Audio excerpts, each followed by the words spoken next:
саламатсыңарбы жолдоштор?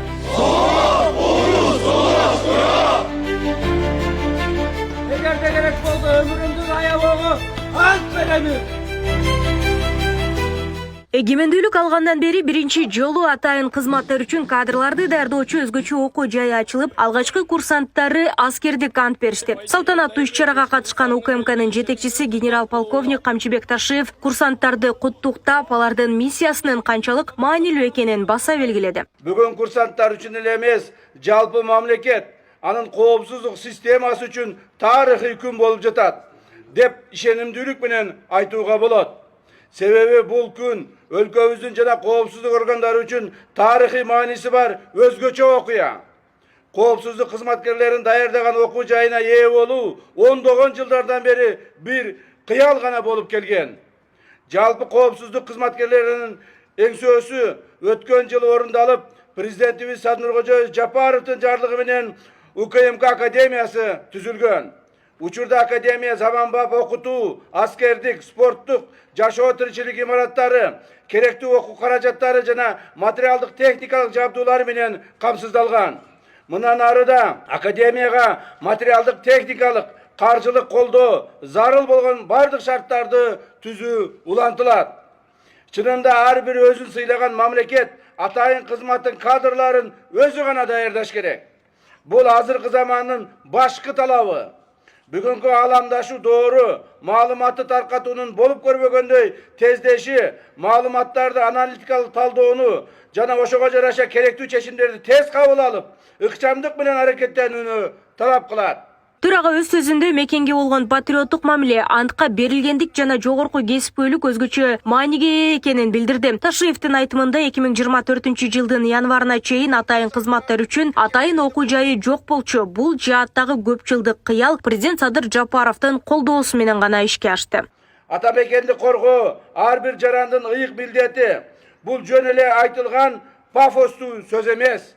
Бул сөздүн артында мекенибиздин тарыхы, ата-бабаларыбыздын мамлекеттүүлүк, азаттык, өлкө бүтүндүк үчүн күрөшү менен келген эбегейсиз эмгеги төгүлгөн каны турат. Бүгүн курсанттар мекенибизди коргоого ант берип, улуу муундун ата мекенге кызмат кылуу, мекенчилдик, эркиндик, эгемендикке умтулуу, тынчтыкты, бейпилдикти камсыз кылуу деген ыйык милдетти кабыл алышты. Бүгүн силер чын жүрөгүңөр менен мекенибизге кызмат өтөөгө ант берүү менен бирге мындан ары аскердик милдетиңерди татыктуу, жогорку кайраттуулук менен аткарууга, Кыргызстандын көз карансыздыгын, конституциялык түзүлүшүн коргоо жоопкерчилигин эл алдында ант алып жатасыздар. Ыйык антка кайсы жерде болбогула, кандай шартта кабылбагыла ар дайым бекем болгула. Өз кезегинде мамлекет сиздерден бир гана нерсени, кызматыңарды так, өз убагында жана жогорку чеберчилик менен аткарууну талап кылат. Буюрса, силер академиянын алгачкы карлыгаштары болуп бүтөсүңөр. Силердин аты жөнүңөр тарыхый тактада жазылат. Салтанаттуу аземдин жүрүшү курсанттардын ант берүү жараяны менен уланды. Алар өлкөнүн коопсуздугун, бүтүндүгүн коргоого жана конституциялык түзүлүштү сактоого салтанаттуу түрдө сөз беришти. Кулаш капитан, курсант Тилегов аскердик ант берүүгө келди. Кыргызстандын элине ишенимдүү кызмат кылууга салтанаттуу түрдө ант берип, Кыргызстандын эркиндигин жана көз карандысыздыгын коргоо үчүн өз күчүмдү, эгерде керек болсо, өмүрүмдү да аябоого ант беремин. Урматтуу жетекчилик, ардактуу ардагерлер, бүгүнкү салтанаттуу аскердик ант берүү аземинин катышуучулары, бүгүн баарыбыздын жүрөгүбүздө кала турган мекенибизге ак тилден кызмат кылууга, элибиздин коопсуздугун, жерибиздин тынчтыгын камсыздоого багытталган ыйык жолдун башаты. Мекен үчүн кызмат өтүү ар бир жаранын ыйык милдети. Мекенди коргоо өз элиңе болгон чексиз берилгендиктин белгиси. Бул жол толукпас эмгекти, кайраттуулукту, чыныгы эрдикти жана бийик ар намысты талап кылат. Биз жаш курсанттар мамлекетибиздин аймактык бүтүндүгүн, эгемендүүлүгүн жана коомдук саясий туруктуулугун камсыздоого даярбыз. Биздин эң ыйык тирегибиз, куттуу очогубуз бул ата журт. Ата журт дегенде төмөндөгүдөй саптарга келет. О ата журт, мени улуңмун саа таза, menden özünün кереметтүү жай жаса, барып туруп сайылайын көзүнө. Эгерде ким бизге кастык кааласа, биз эгемендүү кыргыз мамлекетинин жаркын келечеги үчүн өз күчүбүздү, керек болсо өмүрүбүздү да аябоого ант беребиз. Бүгүнкү салтанаттуу иш-чарага келип катышып бергениңиздер үчүн сиздерге терең ыраазычылык билдиребиз.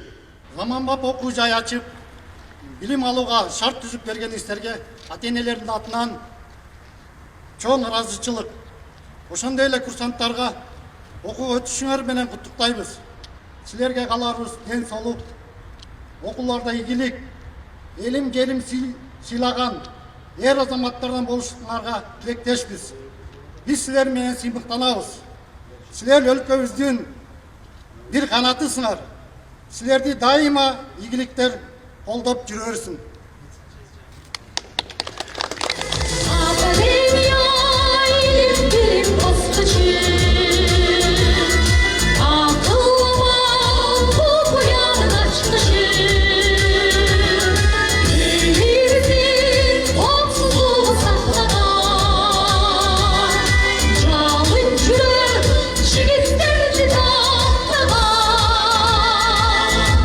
Иш-чаранын соңунда башкы Чекис Камчыбек Ташиев ата-энелер менен баарлашты. Ал академиядагы түзүлгөн шарттар жана мүмкүнчүлүктөргө кеңири токтолду. Ал эми аземге катышкан жарандар жаш офицерлер үчүн түзүлүп жаткан мындай мүмкүнчүлүктөргө ыраазычылыктарын да билдиришти.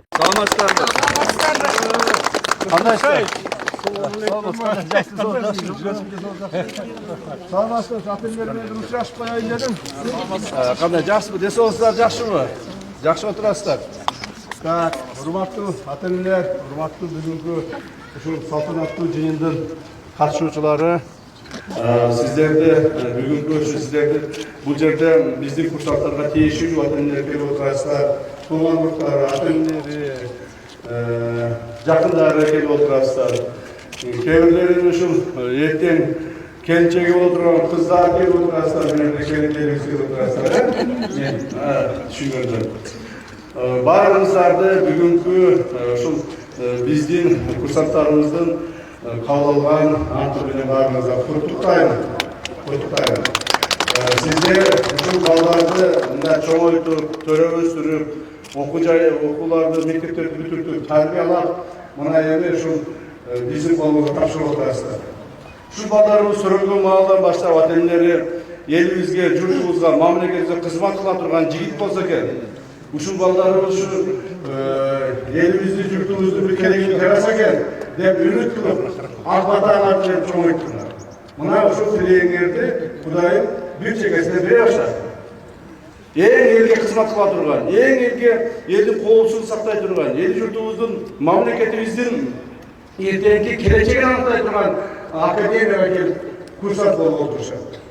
Кудай буюрса, Кудайым жакшылыгын берсе, дагы бир аз убакыттан кийин, 5 жылдан кийин бул балдарыбыз биздин катарыбызга кошулуп, биздин мамлекеттин коопсуздугун сактай башташат. Бул деген ошол Алла Тааланын сиздердин үмүтүңүздөрдү бергендиги, тилегиңиздер кабыл болгондугу. Ошондуктан урматтуу ата-энелер, өзүңүздөр көрүп турасыздар, биз быйылкы биздин курсанттарыбыз булар тарыхый балдар. Мамлекетибиз эски тарыхында дагы, жаңы тарыхында дагы, союз маалында дагы, союздан кийинки эгемендүүлүк маалында дагы эч качан өзүнүн коопсуздук боюнча окуу жайын ачып, окутуп, ушундай боло элек да, мына биринчи ирет ушуну баштап атабыз. Так, ошого жараша урматтуу президентибиз Садыр Кожоевичтин биздин алдыбызга койгон тапшырмасы негизинде ушул академия ачылды. Баардык шарттар түзүлдү. Ошого карап биз дагы карап отурабыз, дагы деле көбүрөөк шарттар түзөйүн деп, дагы иштер жасап атабыз. Жаңыдан окуу корпустарын куруп атабыз, жаңыдан жатакханаларды куруп атабыз, жаңыдан жанагы столовойлорду куруп атабыз, дагы деле көчүшүп атабыз. Себеби жылда 50 алып турганда жакын бир күндөрдө 200-250 курсантыбыз болуп калат. Андан кийин бул жерге баягы паган службаны окутабыз, девятый службаны окутабыз.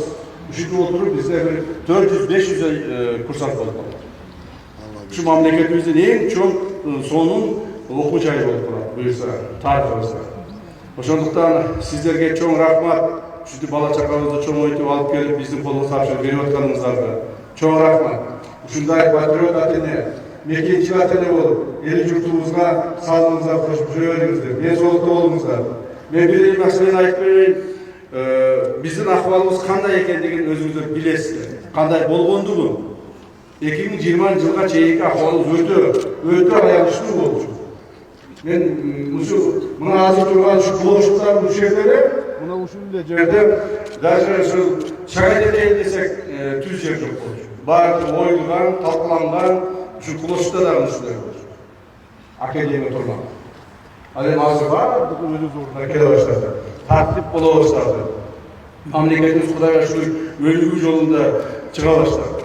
Жакынкы жылдарда эгер ушинтип жакшы болуп турсак, Кудай буйрса мамлекетибиз аты чыккан эң алдыңкы жөнөкөй адамдарга шарт түзүп, жашоосуна шарт түзүүгө багытталган мамлекет болобуз. Баарыңыздарга рахмат, ден соолукта болуңуздар. Дагы бир жолу сизди куттуктайм. Саламатта болуңуздар. Азыр каалагандарга мына академиянын башчысы генерал-майор Бакаев сиздерге өзүнүн сапарбектерин берип, экскурсияга чыксаңыздар болот. Көргүлө, жатаканасын көргүлө, окуган жерлерин көргүлө, жана башкаларын көрүп чыгыңыздар. Жана перспективни курула турган жерлерди көргүлө. То есть баардык ачык эшик. Рахмат сизге. Ассаламу алейкум.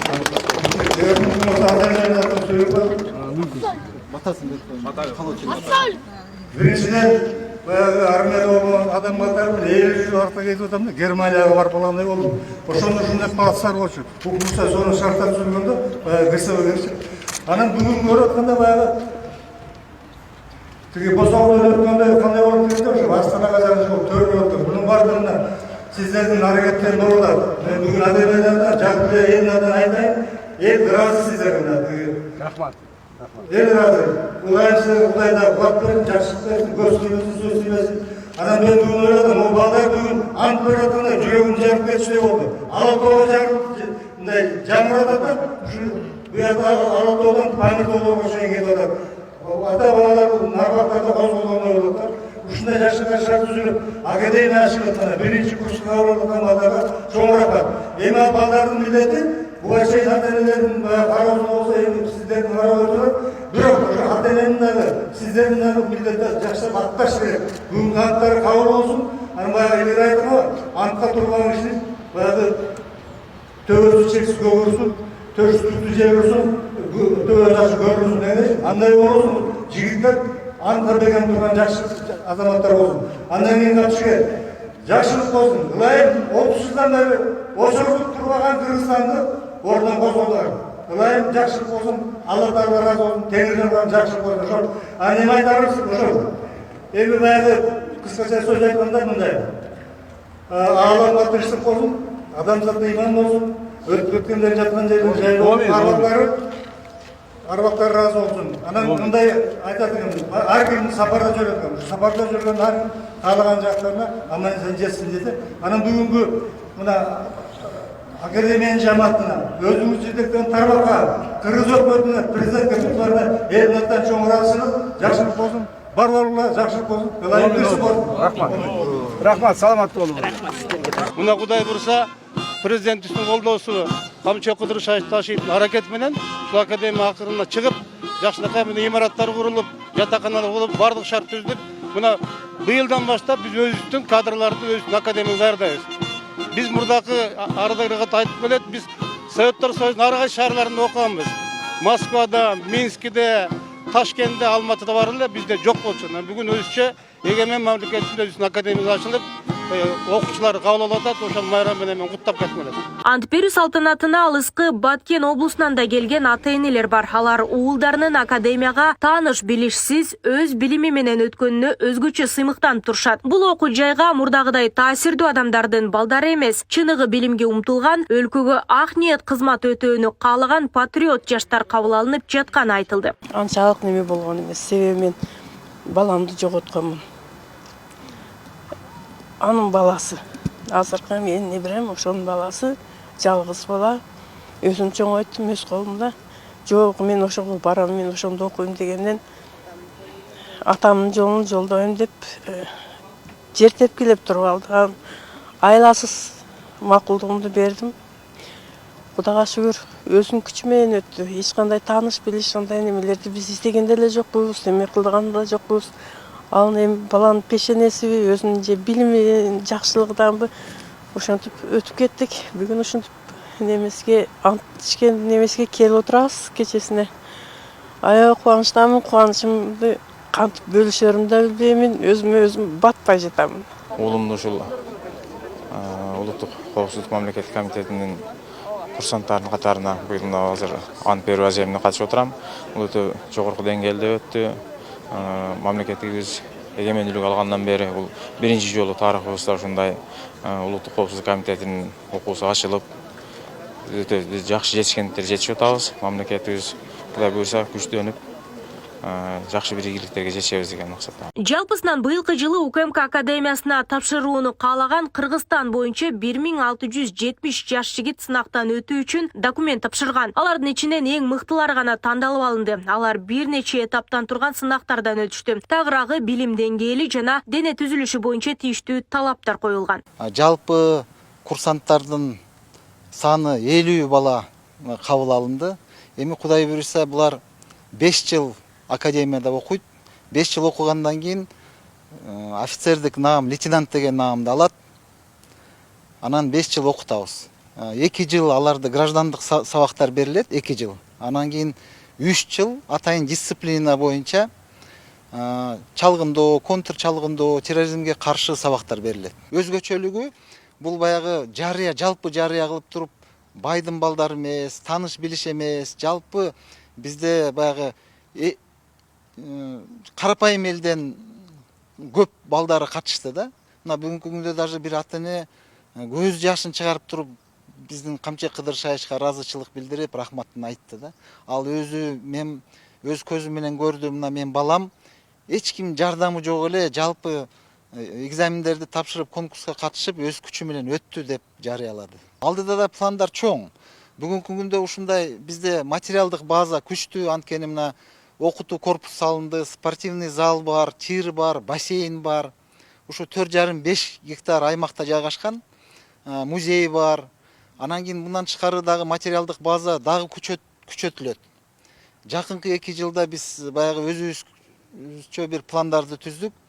Дагы мындан тышкары дагы медициналык борбор салынат, медсанчасть деп коет. Баня салынат, анан спорт аянчалар салынат, футбол ойной турган, баскетбол ойной турган, теннис ойной турган, теннисный корт. Андан тышкары азыр мына уже акча каражат бөлүнүп туруп, биринчи этапта общежитие 350 орундук общежитие салынып атат. Анан кийин столовый салынып атат. Столовый болсо 600 орундук столовый салынып атат. Келечекте демек биз ушул балдарды санын көбөйтүшүбүз мүмкүн. Ушуга биз жакшы шарттарды түзгөнгө максаттарды койдук. Мен ар дайым эле мекенибиздин патриоттук иш-чараларында катышып жүрөм жана мекенимдин патриоттук кырларына басым жасоо менен аткарып келе жатам. Албетте бул жакта Кыргызстанда бүгүн тарыхый күн, биринчи жолу УКМК коопсуздук академиясы ачылып жатат. Ошол академиянын эң биринчи алгачкы жолу курсанттардын ант берүү аземинде мен жалгыз ырчы катары ырларды аткарып бергеним мен үчүн чоң сыймык. Албетте азыр мен ушул биздин жаш курсанттарыбыздын окууларына, андан кийин алардын кызматына ийгиликтерди каалап кетмекмин. УКМК академиясы заманбап стандарттарга ылайык курулуп, курсанттар үчүн бардык шарттар түзүлгөн. Окуу, аскердик жана спорттук машыгуулар үчүн зарыл болгон жабдуулар керектүү каражаттар менен толук камсыздалган. Жетекчилик тарабынан окуу жайды материалдык, техникалык жана каржылык жактан колдоо мындан ары да улантыла берери белгиленди. Нурзада Сыдыкова, Майрамбек Абдибилал уулу, регион, Бишкек.